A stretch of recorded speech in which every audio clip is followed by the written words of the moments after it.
Welcome, welcome, welcome, Curios. Welcome to the Curio Storyteller, where we get old school books. I get a little dressed up to give you a little cosplay vibe. And we talk to these characters like they are homies, or like we talk to the TV or whatever, and be like, oh my God, what are you doing? Y'all crazy. Ah. And give them a little advice, and we have a good time and hang out. Period. Um, for today, we're doing is a super scary Saturday sleepover. Like for those who used to do sleepovers back in the day, this is our rendition of it. So we're gonna put Oreo Jr. back here in a safe place so he don't get too scared. And for tonight's book, we're gonna do 30 chilling tales, short and shivery. There's no real author because it's retellings. And for tonight's story, we're gonna do The Witch Cat. And this is a folklore from the United States, Virginia. You know how to do VA? Oh, look, this is VA. This how to VA. Yeah, Virginia. Okay. Mm-hmm. I'm good at it. Anyway, so we're going to get started. Now, I like to start this thing off with a question. Have you guys ever wondered what it would be like if you moved to a new city and the locals are warning you or something and you don't listen? You ever wondered that, Scott? What happens when you just move in and you be like, y'all don't know what y'all talking about, even though y'all been here y'all whole life. Y'all don't know me. You don't know what I do. You ever wondered that? No? I guess maybe. Well, let's see what happens. One windy March day back in not 19, sorry y'all, 1850, because this the old school.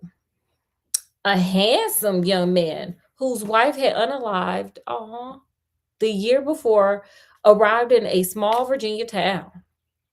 I wonder which one. Bet you it's Salem.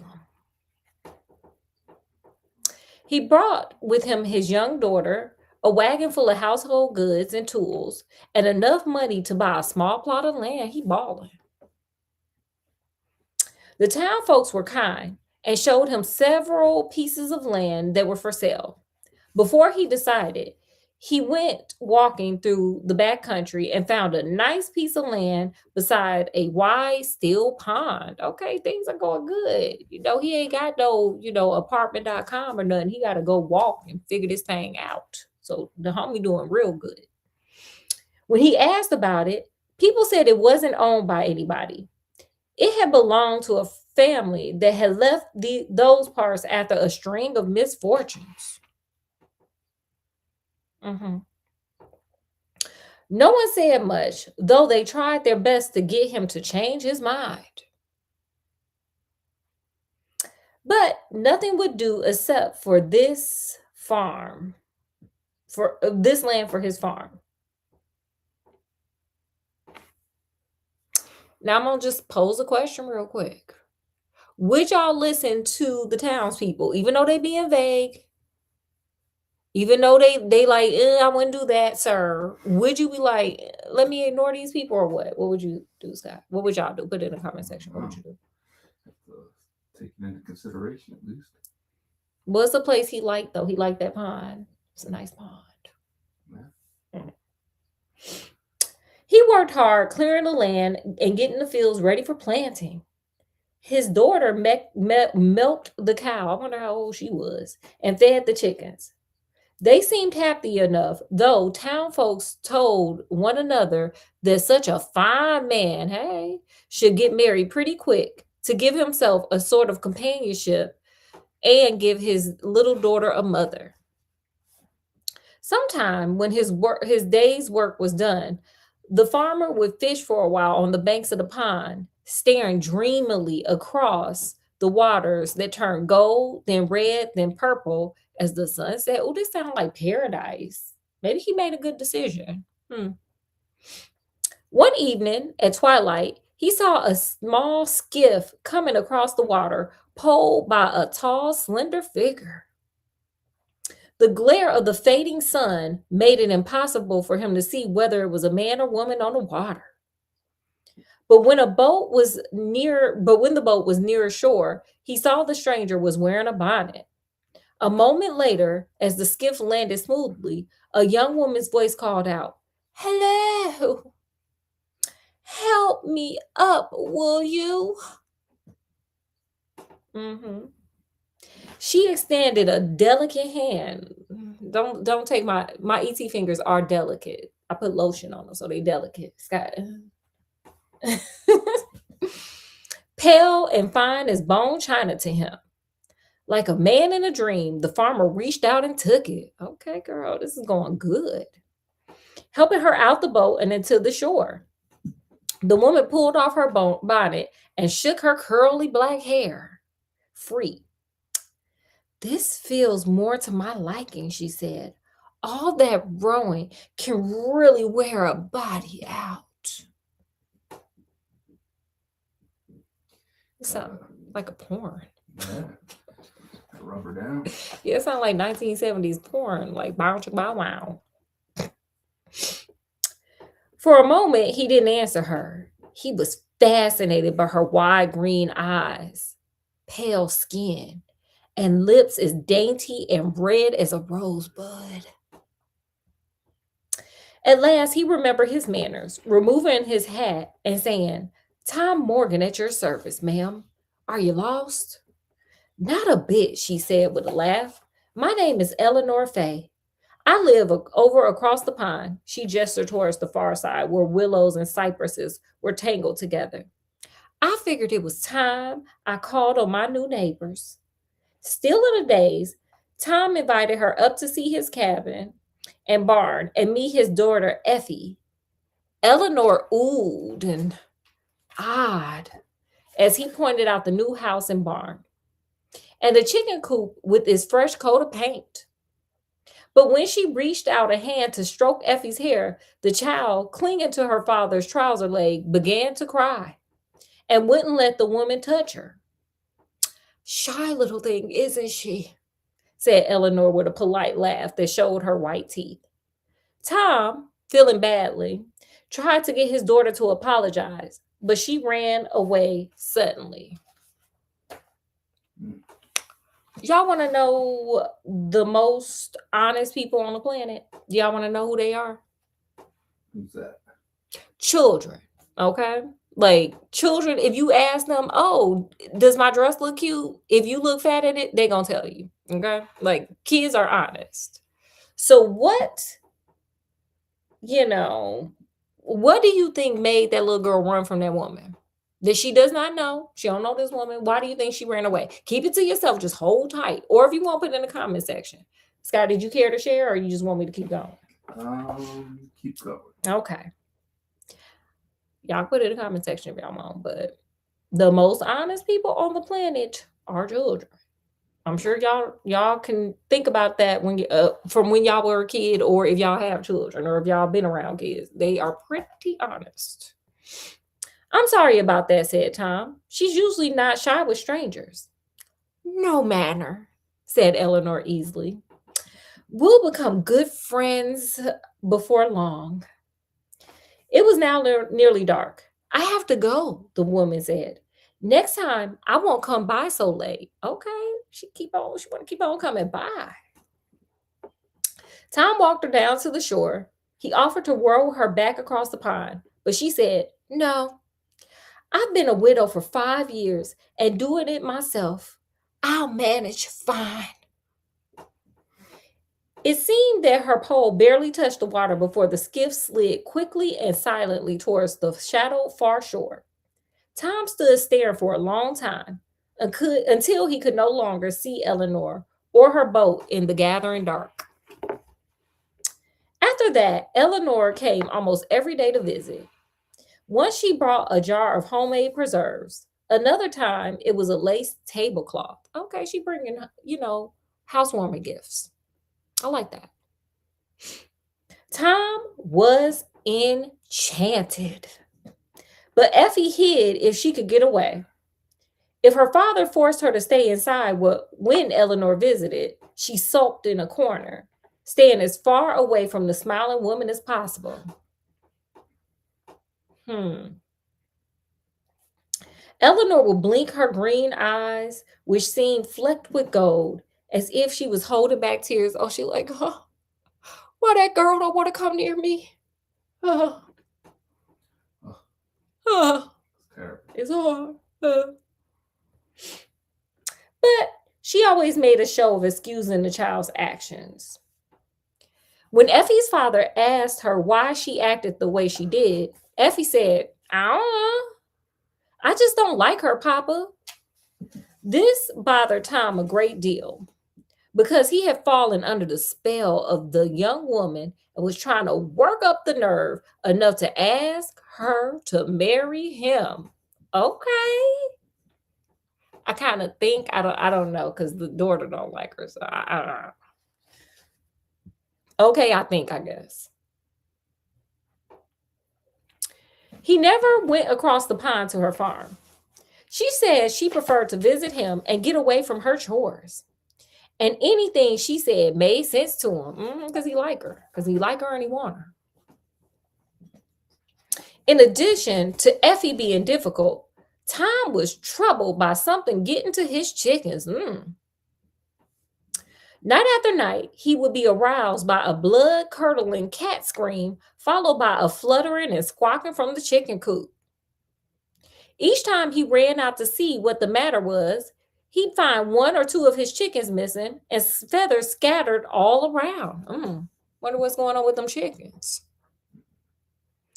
Effie had bad dreams of a huge cat with blazing yellow-green eyes that climbed through the window of her room and curled up on the foot of her bed, waiting for her to go to sleep, so that it would suck the breath of life from her when she did. The hell kind of cat is that? One morning, Tom found her barely breathing, and then there was a round spot on the bedclothes at the foot of her bed, as if something, a cat maybe, had curled up to sleep there.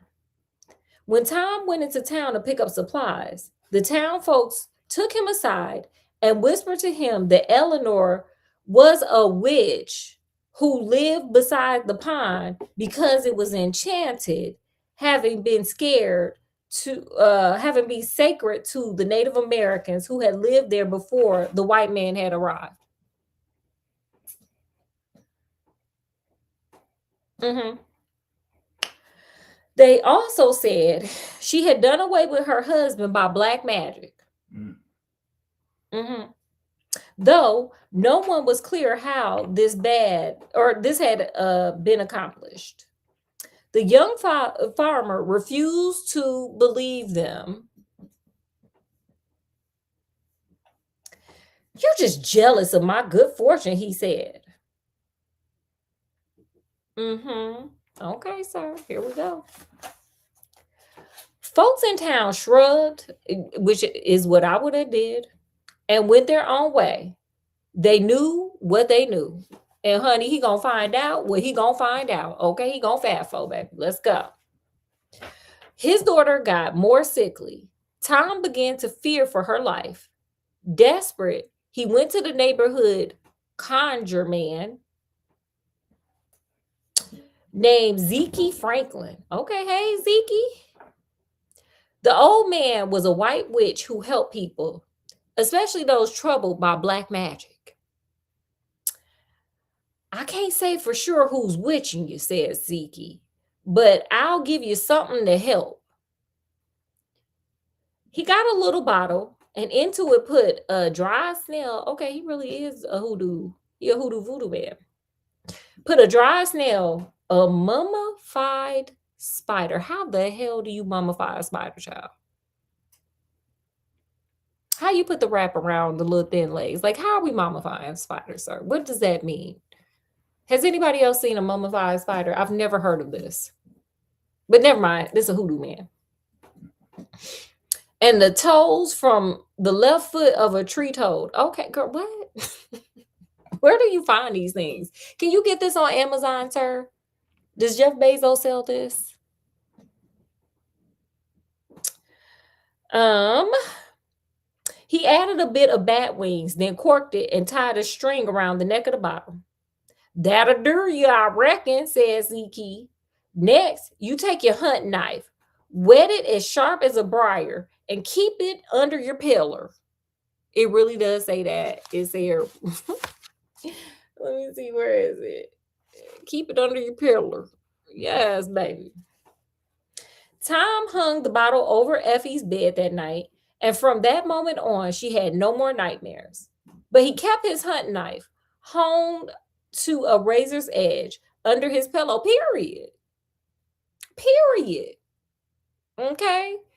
Sir, somebody taking up all your KFC chickens and sucking the life out your child, sir, you better keep that knife on you. In the morning, Eleanor came to visit him and expressed disgust at the jar C.K. Franklin had given to Tom. That's foolishness, she said, sounding downright angry. I don't have any patience with nonsense like that. While Tom, okay, before I even get on to the next thing, ma'am,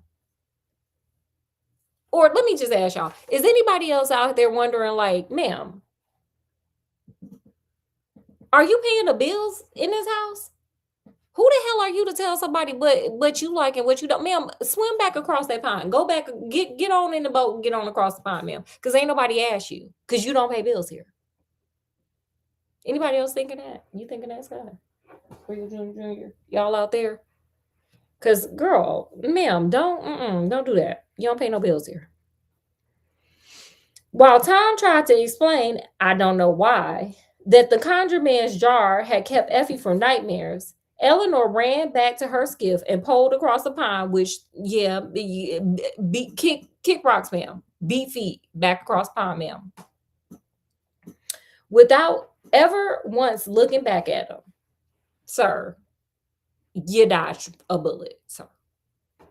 Frantic, Tom shouted after her, but she ignored him. In misery, he returned to his cabin where Effie hugged him. That night, something got into the chickens again and tore them apart out of sheer meanness. Sir, where's that knife at again? Get your knife. I may have lost a lot, Tom said angrily the next morning, but I'm not going to lose any more. That's for sure. So he sent Effie into town to stay with neighbors. That night, he moved the few remaining chickens into the barn and hid behind some grain bags near the window. Okay, Tom, come on, Tom. Come on, Tom. Because we're not going to have this. We're not going to stand for it. We supposed to be having fried chicken and you up here taking out all the chickens. Korean fried chicken, too. Yeah. He hadn't been hiding long when he heard the wind rise, followed by a rumble of thunder. A minute later, rain began pounding on the roof shingles while the wind howled through the cracks in the wall. Tom was not a man easily frightened, but the power of the storm began to make him uneasy. So it might be time to get in the house and get in bed. Then he heard a yowl that sent a thrill of terror up his back. A moment later, he heard a pounding on the door, as if fists were beating upon it. That's what it would sound like. That's what it would sound like. Tom raised himself into a crouch. At the same moment, a monstrous cat with flashing yellow eyes leapt at him through the window of the barn. The man sliced the air with his knife. To defend himself. The sharp blade caught the cat's right paw, severing it completely. Oh, dang. Somebody might have to call Peter.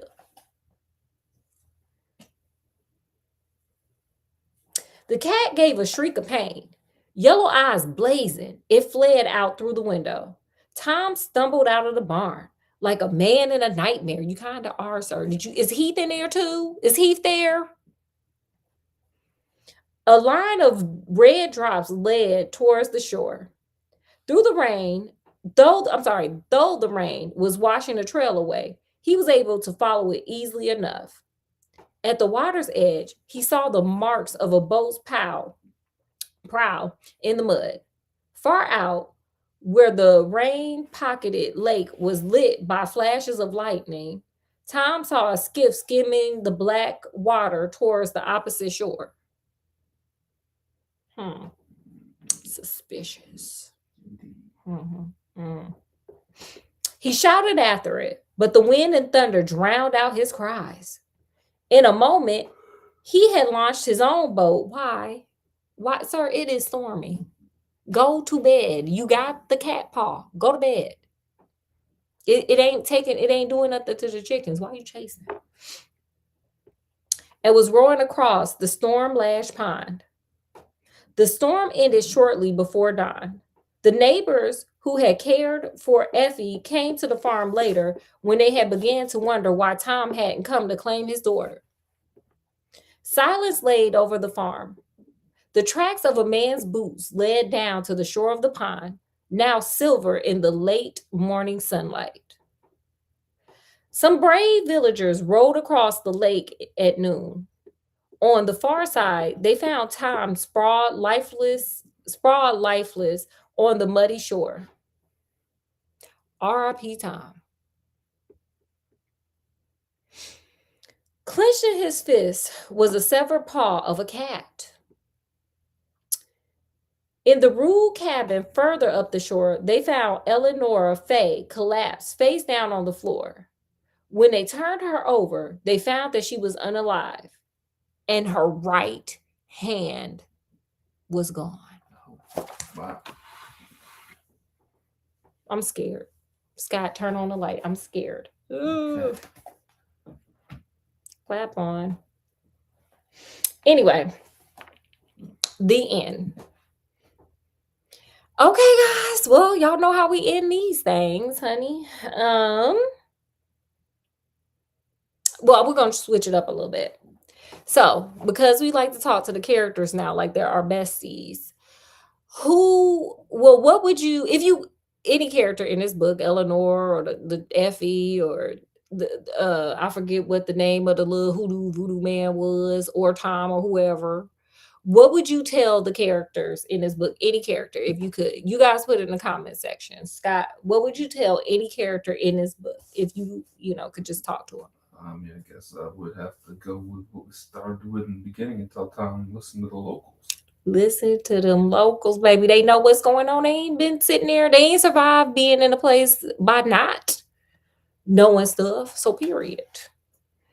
Did you have anything else? That's what I got. I would say the same. Always listen to the locals because they got the tea, honey. They got the hottest, latest tea. But I will also say, Tom, you should have thought about your child, because the wife passed away and now you passed away and now that child's an orphan. So Tom should have listened to the locals so he could have took care of his child who is now an orphan. So it's sad. It's a really sad story. So that's what I got. So always listen to the locals, party people. That's what we got here. Did you have anything else? No, that's all I had. Okay, you guys. Well, we're going to end it here.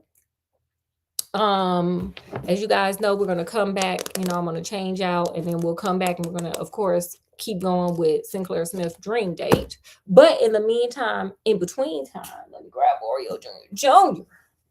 We're going to end this here. So, guys, as always, we are excited that you guys came and hung out with us for this Sunday Funday School.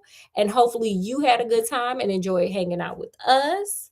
Make sure you guys like, share, subscribe, check out some other lives, some videos, some shorts, all that good stuff. Make yourself at home. This is a fun channel for people to just kind of relax, unwind, and enjoy. And with that, we're going to bid you guys adieu. So from wherever we are, even when we, decide to not listen to the locals and move on to cursed soil where some weirdo witch is coming to visit us, to wherever you guys are. Peace, love, and happiness. And we'll see you guys. Give me about 30 minutes or so, but y'all know how my 30 is. So peace, love, and happiness. We'll see you guys a little later. 30 minutes or so. Bye, guys. Bye.